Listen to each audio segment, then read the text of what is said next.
So Devil May Cry 5 came out and it is probably one of the greatest games ever made. It is at least the best of its genre. Even better than Bayonetta, which was the pinnacle of said genre. Everything from its incredible presentation to the smooth AF controls, easy enough for a baby to achieve Smoke and Six style combos, but complicated enough to be the Evo showstopper.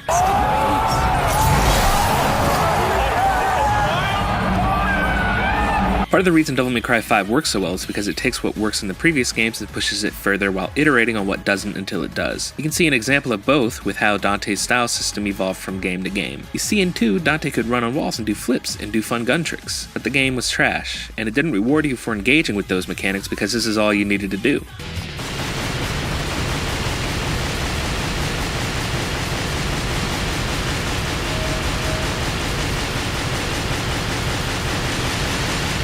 But with Devil May Cry 3, they gave Dante his moveset from the first game while also taking those superfluous mechanics from 2 and subdividing them into styles. If you want to run on walls, you should use the Trickster style. If you want to use your shotgun like nunchucks, maybe you should use the Gunslinger style. If you use them enough, you'll get some cool shit. Just switch them out between levels or add a level up statue. Then in Devil May Cry 4, the style you were equipped with could be switched with the touch of a button. Now it's being used in Devil May Cry 5. What was a good idea implemented poorly became an integral part of Dante's gameplay. It's doubly cool since it narrows the gap between Dante's feats within the narrative and the player's abilities within the gameplay. Dante can do nearly everything, why not the player? With that in mind, I wanted to talk about DmC's influence on Devil May Cry 5. This may be hard for some diehard fans of the franchise to believe, but Hideaki Itsuna originally wanted to make a sequel to the reboot. He didn't say exactly why that didn't happen, but it's true. He wanted a DmC 2 before Devil May Cry 5. So at the end of my last video, DmC Devil May Cry Almost Great, please check a look, I mentioned that I was interested in what Devil May Cry 5 might borrow from DmC Devil May Cry. So that's what this is. Not an essay, not a review, just a list of similarities and references I noticed while playing Devil May Cry 5.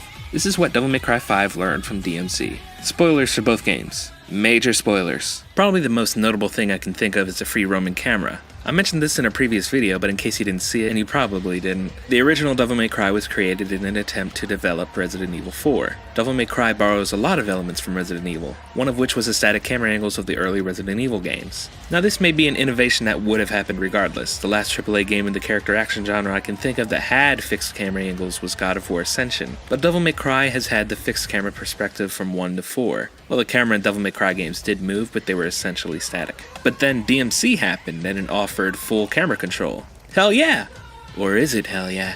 DmC originally didn't have a lock-on feature. This meant that it was harder to both target an enemy in the vanilla release and ascertain an enemy's position in relation to the player, leading to moments where you were attacked by something you didn't even know was there. The definitive edition fixed this issue by adding a lock-on function, but the levels and enemy placement weren't designed with that in mind. The focal point of the camera is Dante and it refuses to let him out of the center of the frame. The fixed camera angles of the original games made it easier to maintain situational awareness. You are shown where most of the enemies will appear on screen, and the lock-on function catches what the screen can't. Devil May Cry 5 chooses to adopt the freeform camera of DmC, however it takes greater care to ensure the player has all the visual information they need to play stylishly. Take a look at this combat scenario. Here you can see the enemies spawn in ahead of you in a somewhat narrow and linear pathway, so you know exactly where the enemies will appear in an easy to understand battleground. Next is the lock-on. The lock-on function forces the camera into a somewhat fixed angle, therefore making it easier to determine your position in relation to your enemies. In lock-on mode, and generally in combat, the camera will zoom out. Even if you can't see all the enemies on the screen,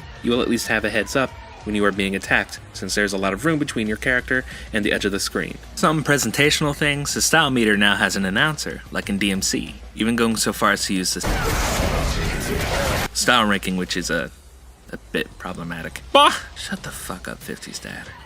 Every time you get the last hit in a combat scenario, the camera will zoom in on the last shot. It doesn't do the close-up on Dante's face like it does in DmC, which is honestly slightly disappointing because holy shit, look at these faces, but it's still cool. Speaking of faces, this game goes for a more photorealistic look similar to the grounded aesthetic of the reboot. Before, the characters had an anime look to them, and now they look like real people. It's hard to say whether or not this was because of DmC. Devil May Cry 5 was built on the RE engine, which was the same engine used to develop RE7 and the RE2 remake, and both go for photorealism, though Devil May Cry 5 looks even better somehow. There's also face capture. The previous games didn't have it. DmC did. 5 probably would have had it with or without DmC's existence though. Enemies get an introduction now. It looks way better than the ones in DmC. The DmC one looked hacked together, but the titles in this one look beautiful. Elegant even. This game has Nero in it. The reboot didn't, so Ninja Theory decided to give Dante some of his techniques, namely the double ringer stuff. However, they also gave Dante the ability to attack in the air with the Rebellion. Typically, in order for Dante to use aerial attacks, he would have to activate his Swordmaster style. However, later in the game, Dante obtains the Devil Sword Dante, which replaces a Rebellion. This allows him to use all the Swordmaster abilities without having to activate the Swordmaster style. And in reference to Nero, this game is a lot more sweary than the previous games. Not as sweary as the reboot, but still sweary.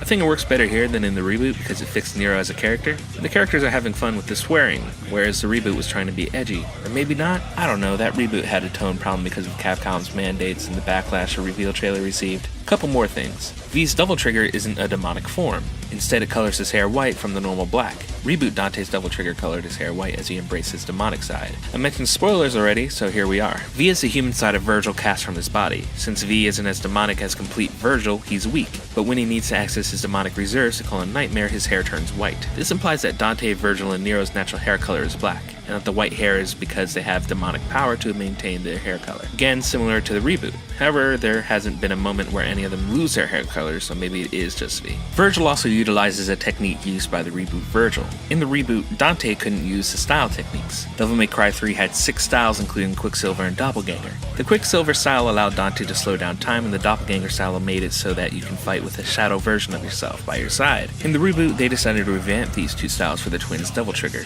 Dante got a new version of the Quicksilver style, and Virgil's Devil Trigger creates a shadow version of Virgil. When Virgil activates his Devil Trigger in the climax of the reboot, it is a cool moment. So cool that Devil May Cry 5 did the same thing. You whittle down Virgil's health in 5 to about halfway or 1/4, and he activates the Doppelganger ability. Virgil has another reference to the reboot in his design. His jacket is darker, it looks like a mix between reboot Virgil's jacket and his jacket in 3, though OG Virgil wears it better.